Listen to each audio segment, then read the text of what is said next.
হে বন্ধুরা, আবার চলে এলাম রানার একটি নতুন গল্প নিয়ে। রানা একদিন মনের আনন্দ নিয়ে খুব খেলা করে তার টমির সাথে। কেননা রানা সেদিন প্রথম স্কুলে যাবে। আর এদিকে রানার মা রানাকে কখন থেকে ডাকছে, রানা রানা কোথায় গেলি তুই? এতবার ডাকছি শুনতে পাচ্ছিস না? রানা বলল, কি মা ডাকছো কেন, কি বলবে? রানার মা, কিছু বলবো বলেই তো ডাকছি।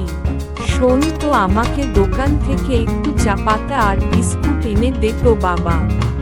রানা বলল, বেশ ঠিক আছে মা, যাচ্ছি। রানা দোকানের জন্য বেরিয়ে যায়। রানা তার টমিকে বলে, চল টমি, দোকান থেকে ঘুরে আসি। মায়ের কথা না শুনলে এক্ষুনি কান আর গাল দুটোই লাল করে দেবে।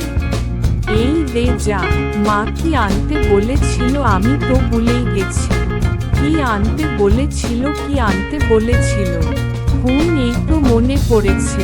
আচ্ছা দোকানদার কাকু, চা আর বিস্কুট দাও আমাকে আর টমিকে। রানা চা আর বিস্কুট খেয়ে বাকি পয়সা ঘুরে নিয়ে বাড়ি ফিরে যায়। আর এইদিকে রানার মা রানাকে বলে, কখন দোকানে গেছিস, এতক্ষণ লাগে?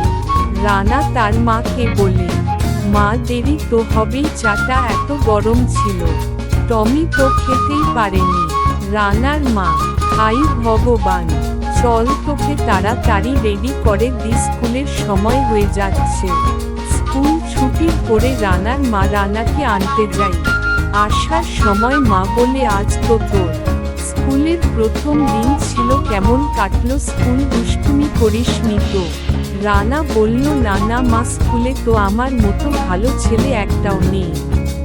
বাড়ি ফেরার পর রানার মা রানাকে জিজ্ঞাসা করে, কই বলতো দেখি, কেমন পড়াশোনা করলি আজকে? রানা বলল, পড়া নিয়ে আমার একটু কষ্ট আছে। সেই কি, কেন রে? স্কুলের স্যার বলছে ওই অজগর আসছে তেরে। তো কি হয়েছে? না, আমি বলছি এইভাবে অজগর সাপে তাড়া করলে আমি করব কি করে?